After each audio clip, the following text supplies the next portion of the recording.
Hello everyone, welcome to Saturday, the 12th of July 2025. I will be reading as usual from UCB, United Christian Broadcasters, Daily Devotional in audio version. Today's topic says, knowing the season you are in. Knowing the season you are in. To everything there is a season, a time for every purpose under heaven. Ecclesiastes chapter 3 verse 1 from the New King James Version. Today's message says, your life's purpose is connected to a specific time and season. In other words, it will have a beginning and an ending. Excuse me. Some of God's purpose can be fulfilled in a short time, while others take a lifetime.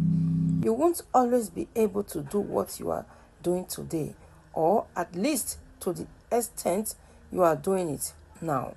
The Bible teaches, as your days, so shall your strength be. Deuteronomy chapter 33, verse 25 from the New King James Version. That's why some of the world's best sports players transition into coaching. 3 important observations. Point number 1. You must understand and maximize the season you are in right now.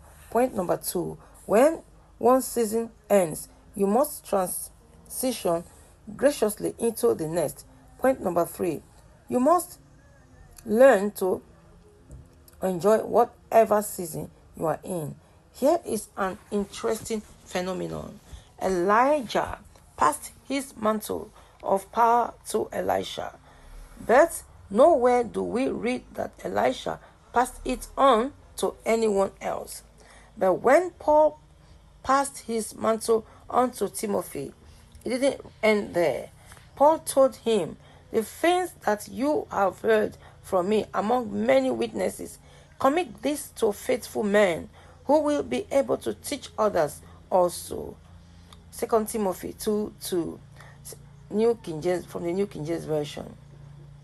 Instead of lamenting that he had run out of time, Paul rejoiced in knowing that God had helped him to fulfill his assignment. I have fought the good fight. I have finished the race. I have kept the faith. Finally, there is laid up for me the crown. 2 Timothy 4:7-8, New King James, from the New King James Version. The truth is, God only gives you grace for the season you are in. And when a season ends and it's time to transition, the grace lifts. So pay attention and know when to move on.